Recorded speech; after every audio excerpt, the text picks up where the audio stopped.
When I was a little girl, I thought the story of Esther was a dreamy fairy tale. I now think that my Sunday school teacher might have left out some details. To start, I think we can legitimately wonder if Esther even wanted to be queen. The more I study Esther, the more I see the hardships in Esther's life. She is taken away from her family and friends and the life she had to live separately from all the people she knew and loved. And there is a strong sense that she is very separated from her imposed husband, the king. She can't even approach him unless she is summoned. Also, culturally, since her identity as a Jew is not known, it would seem that she has been removed from all religious, cultural, and social identity, celebrations, the practices of her Jewish community. Further, consider what happened to the previous queen. Esther's predecessor was banished from the kingdom for rejecting the king's single request. So Esther is far less in a fairy tale. She is actually in a precarious position. And Esther is a member of the community that is being oppressed. Yet God raises up this young woman from a position of oppression to a position of great power and influence. A position that enables her to accomplish something great for her people. As queen, Esther is able to save her people and do good. It's a beautiful story that can inspire us to expand our vision of what is possible with God. For me, one of the key moments in the story of Esther is when her uncle challenges her to use her position as queen to risk her life in the hope of saving her people. It is a powerful reminder that God's work in our lives typically requires action from us.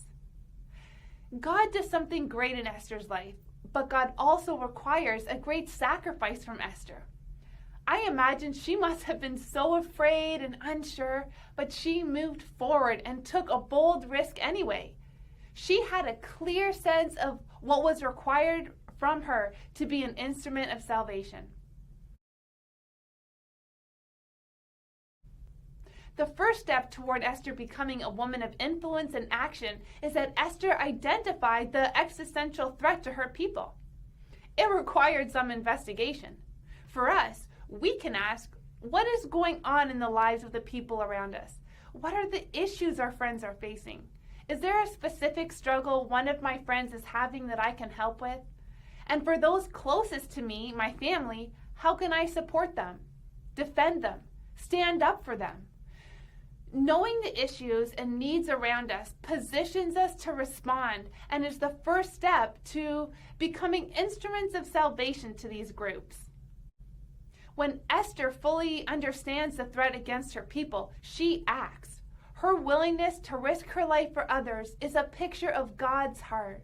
God has great compassion, especially for those who are vulnerable, oppressed, marginalized, poor, even alone. We can pray for a heart of compassion for others. And as we grow in Christ and grow in our love for others, I think that a love for others is the key to us having the willingness to take a personal risk to help others and to be people of influence.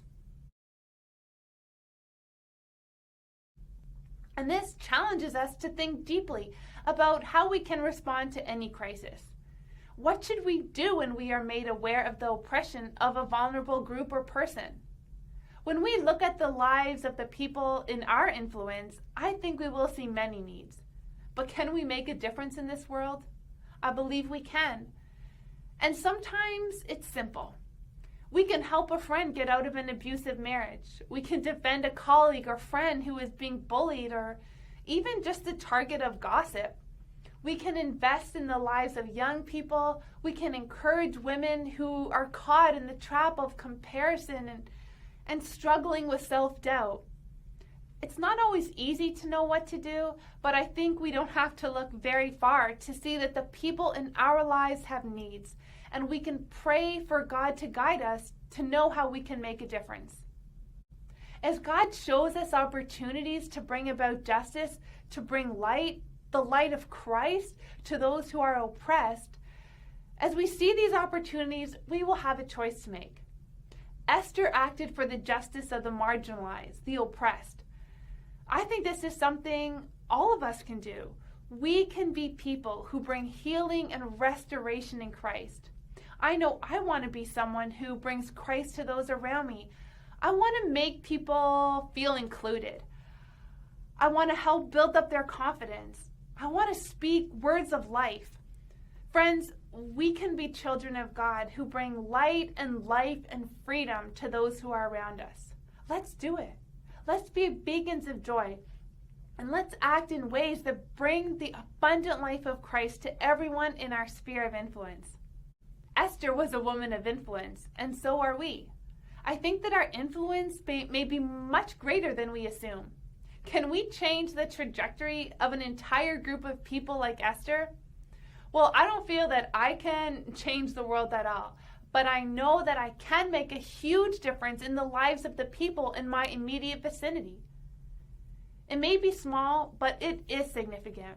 And one by one, we can change the lives of people around us, and we can walk in faith and respond. And who knows what influence we will have? What I do know is that I keep my heart humble and ready to serve. I can try to do that.